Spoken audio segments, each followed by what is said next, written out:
축복합니다. 아멘. 평안들 하셨습니까? 우리가 지난주에 의자들을 다시금 이렇게 채우고 본 모습을 이렇게 갖추었는데 오늘 분위기가 또 조금 색다르다라는 느낌을 가지게 돼요.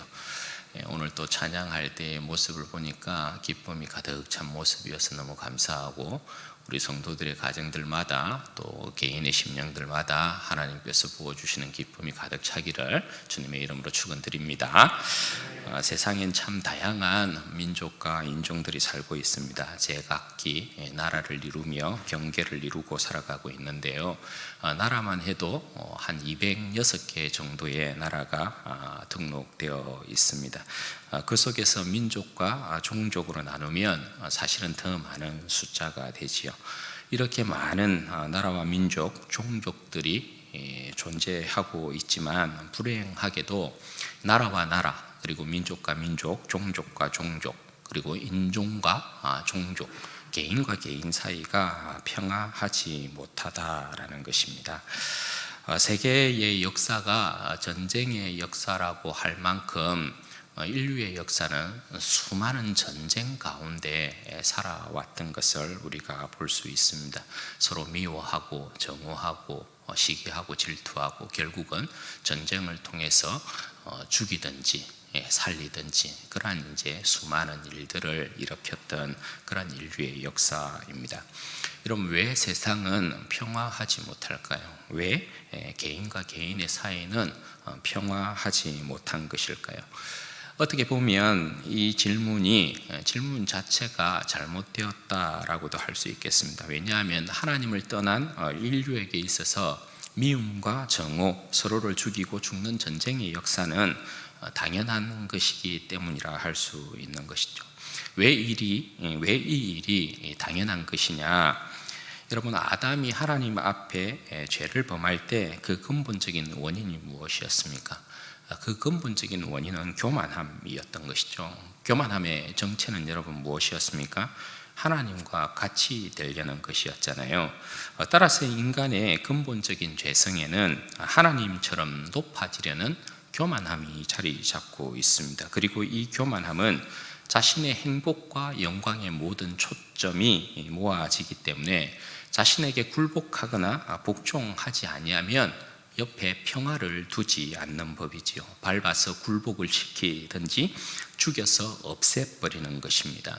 개개인간, 그리고 인종과 종족 간, 그리고 민족과 민족, 나라와 나라 사이에도 근본적으로 작동되는 원리가 바로 이것이라고 할 수 있습니다. 따라서 모두가 다 같이 우월함을 주장하고 있는 것을 봐요. 개인과 개인의 사이에서도 보면 자신이 잘났다라는 거죠. 자신의 우월함을 주장하고 있는 것을 볼 수 있고, 인종과 인종, 종족과 종족, 나라와 나라, 민족과 민족 사이에서도 전부 자기의 우월함을 가시하고 있는 것을 봅니다.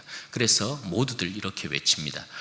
나의 우월함에, 우리 민족의 우월함에, 우리 나라의 우월함에 너희들은 무릎 꿇으라, 그렇게 외치고 있는 것을 봐요. 여기에서 여러분 탄생하는 것이 민족주의고 국가주의고 제국주의고 이런 잡다한 것들이라고 할 수 있습니다. 우리 나라가, 우리 민족이, 우리 종족이, 내가, 우리 집안이 가장 잘났으니까 무릎 꿇어, 이렇게 이야기하는 것입니다. 거기에서 싫다, 나는 싫다, 우리는 싫다, 이렇게 나오면 여러분 어떻게 되는 것입니까? 전쟁인 것입니다. 전쟁. 여러분, 하나님을 떠난 인간의 불행한 모습이 바로 이렇습니다. 그런데 하나님께서 아담 아래에 사람을 번성시켰을 때 여러분, 인간에게 기대하고 있었던 모습이 이런 모습이었겠습니까? 그렇지 않죠. 모든 사람이 하나님 안에서 평화하며 사랑하며 하나됨을 누리는 그런 모습 기대했을 것입니다. 인간은 타락하지 않았으면 서로의 모습 가운데서 하나님의 모습을 보고 하나님의 형상과 모양대로 지음을 받은 서로를 깊이 사랑했을 것입니다. 자기 자신을 중심으로 해서, 그리고 자기 자신을 기준으로 볼 때 자신의 경계에 서 있는 모든 사람들은 다 이웃이라고 할 수 있습니다. 이 이웃의 개념은 사실 아담과 하와로부터 출발한다라고 할 수 있죠. 아담 옆에 있었던 가장 가까운 사람이 여러분 누구였습니까? 하와라고 할 수 있죠. 이들을 통해서 인류가 번성한 것이잖아요. 그러니까 큰 틀에서 보자면 이웃의 또 다른 정의는 바로 나 자신이다, 그렇게 정의할 수 있습니다. 그러나 하나님을 잃어버린 인간은 서로의 모습에서 하나님을 발견하지 못합니다. 서로의 모습 가운데서 하나님의 형상과 하나님의 모양을 따라 지음받은 사람이라는 존귀함을 보지 못합니다. 따라서 당연히 서로의 모습 가운데서 자기 자신을 보는 일은 없는 것이고요, 자기 자신을 서로의 모습 가운데서 보지 못하기 때문에 당연히 사랑과 평화가 깨어지는 것이라고 할 수 있습니다. 여러분, 이 근본적인 설정과 개념이 왜 중요하냐 하면 오늘 말씀을 보시면 알겠지만 영생에 대한 질문이 이웃 사랑으로 결론 나고 있는 것을 볼 수 있습니다. 여러분, 이웃 사랑과 영생이 도대체 무슨 관계에 있는 걸까요? 여러분, 궁금하지 않으세요? 왜 율법사는 영생에 대한 질문을 했는데 예수님께서는 이웃 사랑으로 이것을 결론 내고 있느냐? 여러분, 이 부분이 궁금하지 않으십니까? 어떻게 보면 영생과 이웃 사랑은 전혀 관계가 없어 보여요. 그런데 이웃 사랑과 영생의 관계는 이렇게 밀접한 관계를 가지고 있습니다. 하나님 아래서 이루어지는 사랑의 관계가 영생으로 이어지는 길이기 때문이다. 성경은 그렇게 말씀하고 있는 것 같습니다. 여러분, 시편 133편을 보면 이러한 내용이 나옵니다. 보라, 형제가 연합하여 동거함이 어찌 그리 선하고 아름다운고, 머리에 있는 보배로운 기름이 수염 곧 아론의 수염에 흘러서 그의 옷깃까지 내림 같고, 헐몬에 있으리 시온의 산들에 내림 같도다. 거기서 여호와께서 복을 명하셨나니 곧 영생이로다. 여러분, 성경은 하나님 앞에서 하나님 아래서 살아가고 있는 인류의 이 영생의 모습을 이렇게 그리고 있습니다. 그러니까 이스라엘 백성에게 있어서는 이웃 사랑이 뭡니까? 영생으로 연결되고 있다는 거죠. 아주 여러분 중요한 개념이라고 할 수 있습니다. 오늘 본문에서도 보면 어떤 율법사인데요, 이 사람들은 대부분 서기관들이에요. 이 사람이 예수님을 시험하려고 영생에 대해서 질문합니다. 25절 말씀에 보면, 선생님, 내가 무엇을 하여야 영생을 얻으리이까? 여러분, 이 질문은 사실 우리에게는 지금 맞지 않다, 그죠? 우리에게 있는 영생의 개념과 당시 유대인이 가지고 있는 이 영생의 개념이 뭔가 다르다라는 것을 여러분 알 수 있죠. 유대인이 가지고 있는 영생의 개념은 지금 우리가 가지고 있는 영생의 개념하고는 조금 다릅니다. 유대인이 가지고 있는 영생의 개념은 우리가 가지고 있는 것처럼 죽어서 천국 간다, 그래서 영원히 산다, 이런 이해에 대한 내용이 아니에요. 앞에서 말씀드린 것처럼 시편 133편에서 이야기하고 있는 그러한 모습, 그 모습이 이스라엘 백성들이 가지고 있는 영생의 개념이에요. 그들은 가나안 땅에서 형제 자매가 함께 사랑하면서 하나님 앞에서 서로 사랑하고 평화를 누리며 장수하는 것, 그것을 영생의 개념으로 가지고 있다라는 것이에요. 율법사의 질문에 대한 예수님의 대답을 보면 알 수가 있겠는데요, 여러분, 율법사에 대한 예수님의 질문이 대답이 뭡니까? 26절에 보면 율법에 뭐라고 하더노, 그렇게 되물어 보고 계시죠. 여기에 이제 율법사가 어떻게 대답해요? 27절에 보면 대답하여 이르되 내 마음을 다하며 목숨을 다하며 힘을 다하며 뜻을 다하여 주 너의 하나님을 사랑하고 또한 내 이웃을 내 자신과 같이 사랑하라 하였나이다. 여러분, 이것이 율법에서 가르치고 있었던 영생에 대한 개념이었다라는 것이에요. 우리가 이해하고 있는 바하고 다르죠. 우리는 죽어서 그냥 천국 가서 영원히 이렇게 잘 사는 게 영생의 개념인데, 그죠? 여기에서는 어떻게 가르치냐 하면 하나님의 사랑과 이웃 사랑에 대한 개념을 가지고 영생을 가르치고 있었다라는 거예요. 그러면 율법사가 가지고 있었던 이 영생의 개념이 도대체 맞는 거냐? 예수님께서 여러분 어떻게 대답하세요? 28절에 보면 예수께서 이르시되 내 대답이 옳도다. 이를 행하라 그러면 살리라. 그러면 여러분 예수님의 대답을 보면 율법사가 가지고 있었던 영생의 개념이 맞다라는 것입니까? 틀렸다라는 것입니까?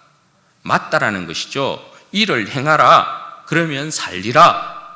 하나님의 사랑과 이웃 사랑에 대한 부분으로 영생에 대한 이 개념을 가지고 예수님에게 답을 했는데 예수님께서 맞다, 네 말이 맞다, 이를 행하라, 그러면 살리라, 그렇게 말씀을 하고 있다 말입니다. 그러면 예수님께서 왜 이처럼 대답을 하셨냐라는 것입니다. 그냥 우리가 알고 있는 것처럼 야, 나를 믿어야 된다, 나를 믿으면 영원히 살 수 있어, 이렇게 대답을 해주면 되게 이해하기가 편하잖아요. 그런데 예수님께서 야, 율법에 뭐라 하더노? 이렇게 물으시고 그에 대한 대답을 들으시고 나서 네 대답이 맞다, 그렇게 살아라, 그러면 영생을 얻을 것이다, 그렇게 대답을 하고 계시단 말입니다. 그러니까 왜 예수님께서는 도대체 이렇게 말씀을 하고 계시느냐, 이런 말씀드린 것처럼 유대인이 가지고 있었던 영생의 개념을 우리가 이해하는 게 중요합니다. 시편 133편의 내용이 유대인이 가지고 있었던 영생의 개념이에요. 그러니까 이사야 선지자도 메시아가 그 백성 가운데 오셔서 이루어지는 메시아의 나라에 대한 부분을 설명할 때 이사야서에 보면 어떤 식으로 설명을 합니까? 메시아가 와서 메시아의 나라가 이루어져요. 그러면 그들이 메시아를 섬기면서 하나님을 경배하면서 그렇게 살아가는 멋진 세상이 펼쳐지겠죠. 거기에 대한 부분을 이야기할 때 이사야가 어떤 식으로 이야기를 하냐면 그때에 100세가 못 되고 죽은 사람은 참 안 됐다, 아기 때 이 사람이 죽었네, 이런 식으로 이야기한다는 거예요.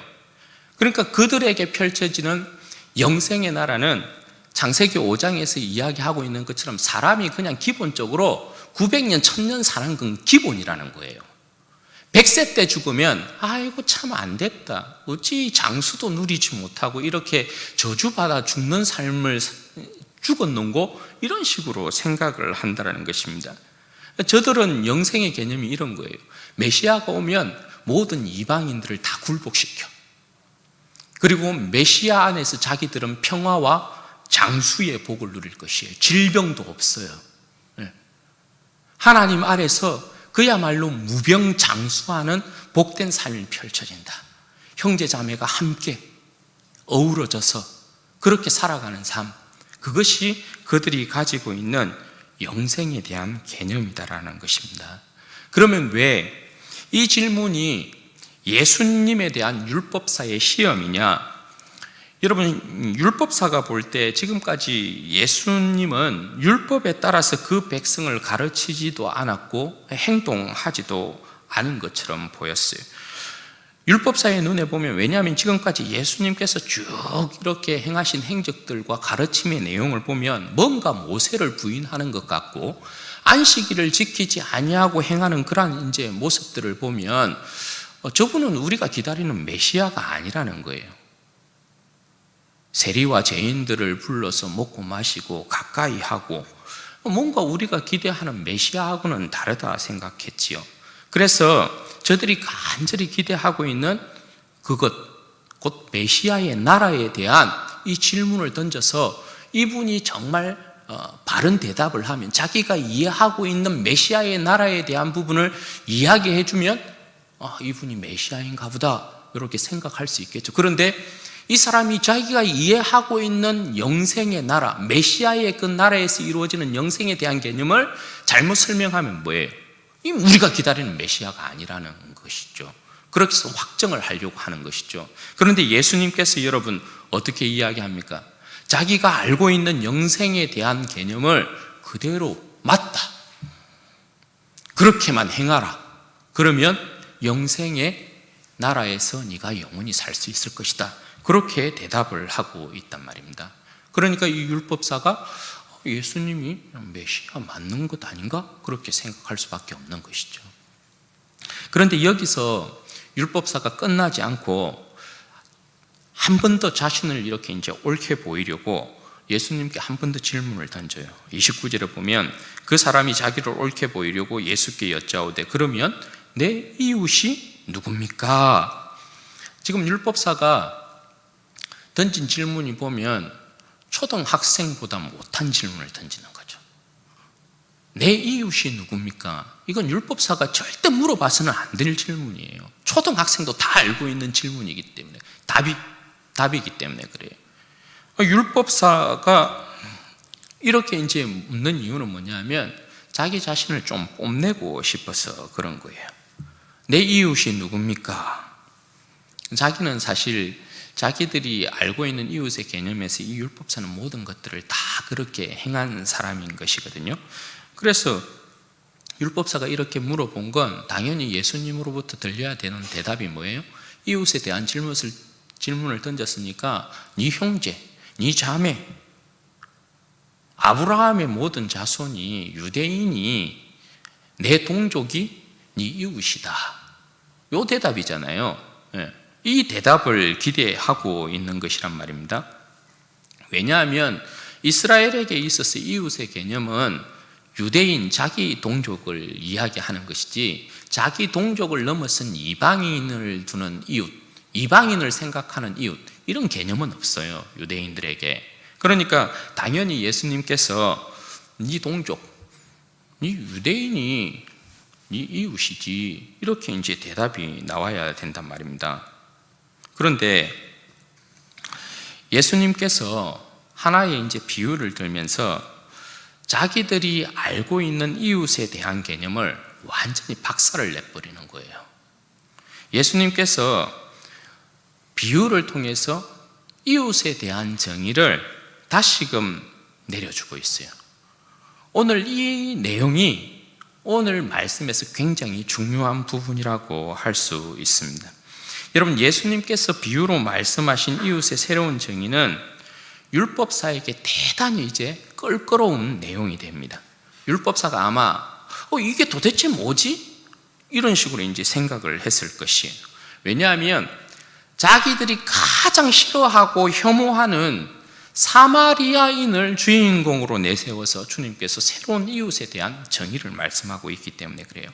여러분, 우리가 잘 알고 있는 내용인데요, 30절에서 37절의 내용에 보면 사마리아인에 대한 내용이 나와요. 그래서 우리가 선한 사마리아인 이렇게 이제 이야기를 하잖아요. 자, 들어봐라 이렇게 하면서 이제 주님께서 선한 사마리아인에 대한 비유를 들고 계세요. 그런데 여러분, 이 비유를 말씀드리기 전에 여러분들이 한 가지 알아야 될 것, 비유에 대한 해석은 여러분 영적인 해석을 하시면 절대 안 돼요. 비유에 대한 해석은 그 비유에서 말하고자 하는 단순한 핵심을 잡는 게 중요해요. 그런데 여기에서 이제 흔히 하는 실수들이 뭐냐면 이 비유를 해석할 때 등장하는 요소에 대한, 등장하는 인물에 대하여서 모든 사람들에게 영적인 의미를 부여한다는 거예요. 예를 들어서 여기에서 보면 선한 사마리아인에 대하여서 영적인 의미를 들고 제사장에 대하여서, 레위인에 대해서, 또 예루살렘에 대해서, 여리고에 대해서 전부 다 영적인 의미를 집어넣어요. 그렇게 여러분 비유를 해석하면 반드시 영해가 됩니다.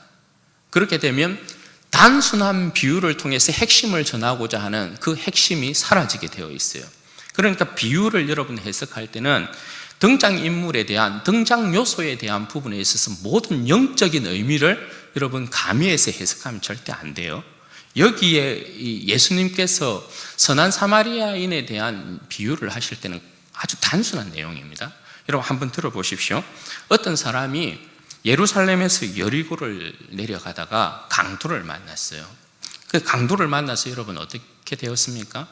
완전히 모든 것들 다 빼앗기고, 강도가 또 너무 이렇게 사람을 험하게 해서 그 사람이 거의 죽게 되었어요. 그런데 그것을 지나가는 한 제사장이 있었다는 것입니다. 그런데 그 제사장이 보고 그냥 지나쳤다는 거예요. 레위인도 또 지나가는데 레위인도 그냥 지나쳤다는 것이에요. 그런데 그것을 지나가는, 여행하다가 그것을 지나가는 한 사마리아인이 있었다는 거죠. 그 사마리아인이 그 사람을 보고 어떻게 해요? 불쌍히 여겼다는 거예요. 그래서 그 사람에게 응급처치를 해주고 그가 가지고 있는 기름과 포도주로 그 사람의 상처를 이렇게 치료하고 또 싸매고 해서 그 사람을 나귀에 태워서 주막으로 데리고 갔다는 것이죠. 그리고 주막 주인장에게 돈을 이렇게 딱 주면서 이 사람을 좀 돌보아 주시오. 갔다 와서 경비가 더 들었으면 내가 더 이렇게 주겠소. 그렇게 했다라는 것입니다. 그래서 예수님께서 이제 이 비유를 드시고, 자, 질문 하나 던질게. 야, 네가 생각하기에는 누가 강도 만난 자의 이웃이 되겠니? 이렇게 물었어요. 그러면 율법사가 어떻게 대답해야 돼요? 율법사가 사마리아인입니다. 이렇게 대답해야 되잖아요. 그런데 37절에 보면 율법사가 어떻게 대답을 해요? 자비를 베푼 자입니다. 이렇게 대답을 하잖아요. 왜냐하면 너무 싫은 거예요. 유대인이 볼 때 사마리아인은 그냥 개, 돼지와 같아요. 사마리아인이 자비를 베풀었으니까 사마리아인입니다. 이렇게 대답을 해야 되는데 사마리아인이라고 이야기하는 게 죽어도 싫은 거야. 그래서 자비를 베푼 사람입니다. 이렇게 이야기를 해요. 그러니까 예수님께서 어떻게 말씀하세요? 가서 너도 이와 같이 하라 이렇게 말씀하세요. 그러면 여러분 이 내용이 여러분 단순하죠? 이 비유는 아주 단순합니다. 그런데 왜 이 내용이 새로운 이웃에 대한 정의가 되느냐? 여러분 왜 그럴까요? 말씀드렸다시피 이스라엘 백성에게 있어서 이웃의 개념은 자신의 동족밖에 없어요. 이방인이 절대 이웃이 될 수 없어요. 저들은 원수이고 정복해야 될 대상이지 자신의 이웃들이 아니란 말입니다. 그런데 하물며 자기들이 개처럼 여기는 사마리아인이에요. 이 사마리아인은 절대 자기들의 이웃이 될 수 없어요. 자기들이 정복시키고 굴복시켜야 될 대상이란 말입니다. 그것은 사마리아인 입장에서도 마찬가지예요. 유대인과 사마리아인의 이 오래된 이 원수지간의 이 묵은 이 감정이라는 건, 적개심이라는 건 엄청난 거거든요. 사마리아인도 유대인을 탐탁하게 생각하지 않아요. 왜냐하면 자기들을 개, 돼지보다 못한 인간으로 취급하기 때문에 그런 거거든요. 그럼 사마리아인이 유대인에 대한 감정이 좋겠어요? 좋지 않아요. 사마리아인도 유대인이 강도 만나가지고 있잖아요. 아이고 잘됐다 박수 쳐줘요. 유대인이 사마리아인이 강도 당해서 거반 이렇게 죽어가는 모습을 보잖아요. 박수 쳐줘요. 아이고 잘됐다 이러면서. 그런데 여기에 보면 예수님께서 어떻게 이야기하냐면, 야, 네가 생각하고 있는 철천지 원수인 사마리아인이 유대인에게 자비를 베풀었지? 너도 이와 같이 해. 이 말씀이 여러분 뭡니까? 이 말씀은 너도 네가 생각하는 철천지 원수인 사마리아인이 그렇게 되었을 때 네가 도와주어야 된다 이 말이잖아요. 그죠? 그러면 자기들이 지금까지 가지고 있는 이웃에 대한 개념이 완전 뒤집어지는 거예요.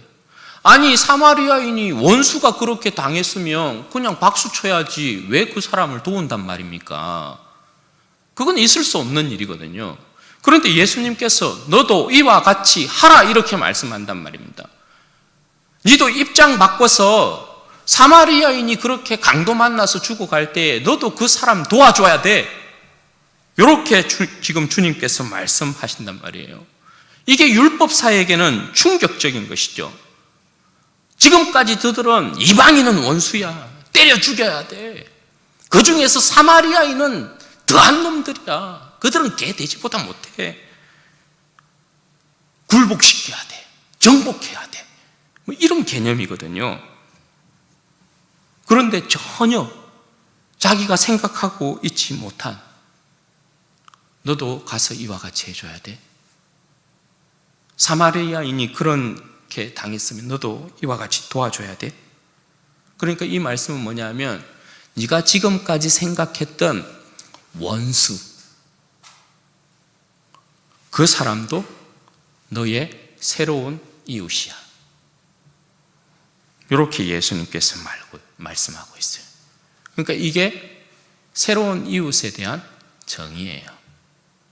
네가 지금까지 여겼던 철천지 원수, 정복해야 될 대상, 그 사람이 어려움을 당했어? 그 사람 너의 이웃이야. 새로운 이웃이야.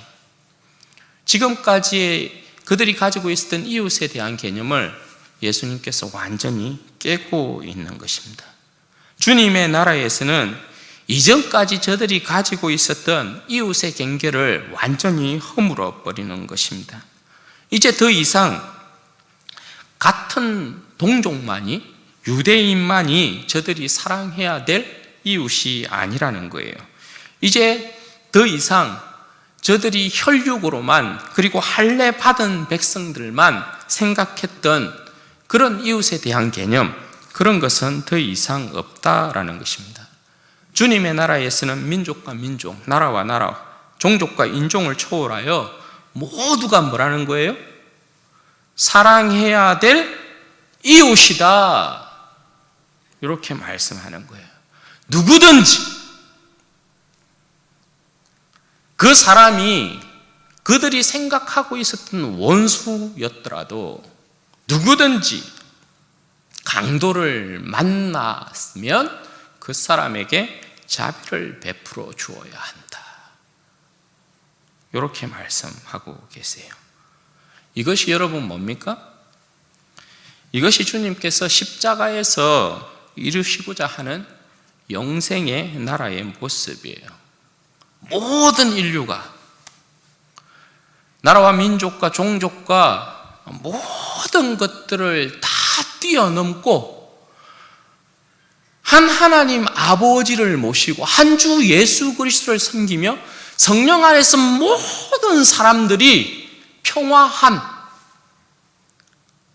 모두가 자신을 중심으로 해서 모두가 옆에 있는 사람들을 내가 사랑해야 될 이웃으로 여기고 서로가 하나 되어지면서 주님 앞에서의 아름다움을 이룬, 그래서 주님 앞에서 살아가는 그 모습, 그 모습이 예수님께서 십자가에서 이루어놓으신 영생의 새로운 나라의 모습이라는 거예요. 사랑하는 여러분, 우리가 사랑해야 될 이웃은 누구입니까? 우리 교회가 사랑해야 될 이웃은 누구입니까? 작게는 오늘 여러분들이 마주보고 있는, 작게는 서로이겠고 크게는 우리 주변의 모든 이웃들이겠고, 그죠? 더 크게는 우리가 만나는 모든 사람이라고 할 수 있습니다. 가서 너도 이와 같이 행하라. 이 말씀 앞에는 개인과 개인, 인종과 인종, 종족과 종족, 민족과 민족, 나라와 나라 다투고 전쟁할 여지를 두지 않아요. 가서 너도 이와 같이 하라. 이 말씀 앞에서 여러분 어떻게 시기와 질투를 합니까? 이 말씀 앞에서 여러분 어떻게 다투고 싸웁니까? 내가 사랑해야 될 이웃인데. 그러니까 주님의 이 명령의 말씀, 가서 너도 이와 같이 하라. 이 말씀은 모두가 사랑하고 평화해야 될 대상이란다, 이렇게 말씀해 주고 계시는 거예요. 여러분, 교회는 어떤 곳이에요? 교회는 서로 사랑함 가운데 주님 앞에 모여있는 영생의 나라를 이루고 있는 그런 형제 자매들이 지금 함께 하고 있는 것이잖아요. 그죠? 사랑하지 않고 우리 안에 영생의 나라를 어떻게 이루어요, 여러분? 사랑하지 않고 우리가 어떻게 영생의 나라에 참여할 수 있습니까? 혹시 여러분 내 지체 중에는 강도 만난 사람 없나요? 혹시 여러분 자비를 베풀어야 할 내 사랑하는 이웃, 내 지체 여러분 혹시 보지 못하고 계십니까? 우리는 혹시 강도를 만난 내 지체를 그저 스쳐가고 있는 제사장이나 레위인 아닙니까? 아니 그보다 더 못한 유대인을 그만 때려 죽이고 있는 강도는 아닙니까?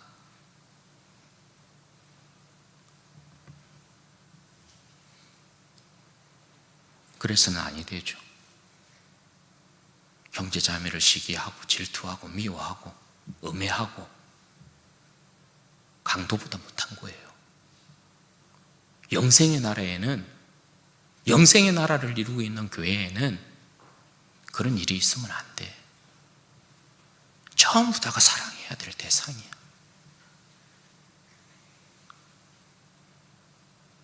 나의 사랑으로 내 지체에게 좀 더 관심을 가지고 저 지체가 강도 만나 있지는 않나, 저 지체가 마음으로 좀 아파하고 있지는 않나, 저 지체가 좀 외롭지는 않나.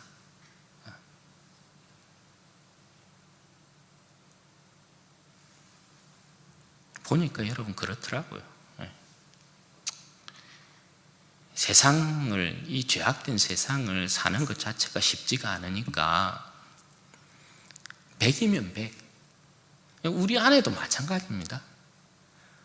교회 안에도 100이면 100.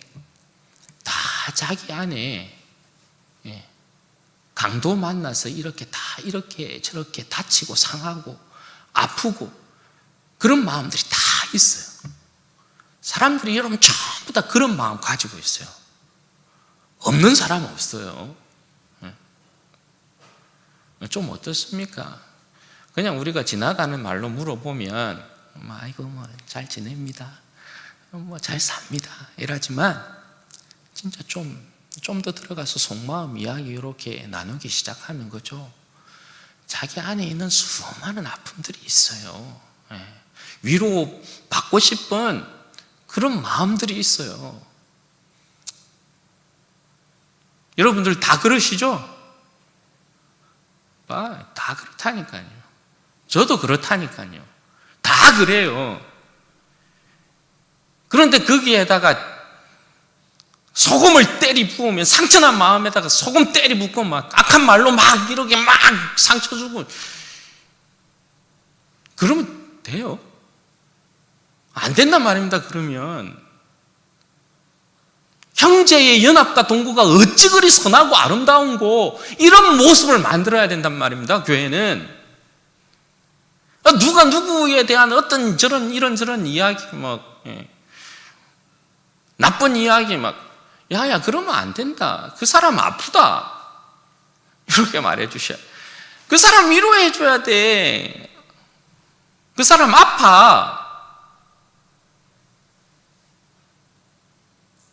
아프다 말입니다.